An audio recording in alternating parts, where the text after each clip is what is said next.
Bismillahirrahmanirrahim. Assalamualaikum. My name is Hassan and today we are going to replace WordPress database fully in PhpMyAdmin. Before starting work, it's my request, please subscribe my channel. Thank you. Now back to our work. So we are in database. First we are going to delete all tables. Now check all. Now you see drop down and then you see drop. Now loading and then you see, do you really want to execute the following query? Yes. Now loading again. Your SQL query has been executed.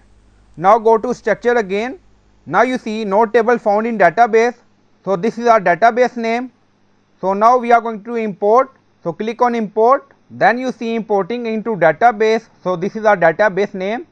So first rename your database to this database name. So our database name in PhpMyAdmin and our database name in SQL file is same. And then we are going to import. Now choose file. So this is our database. Database name is same. Now select. Now you see file edit and then scroll down. You see format SQL and then click on import. Now you see import has been successfully finished. 199 query executed in database. Now go to structure again. Now you see new database table added. So we replace WordPress database with new database. So I hope you like this video. Please like, comment, share, subscribe. Thank you for watching.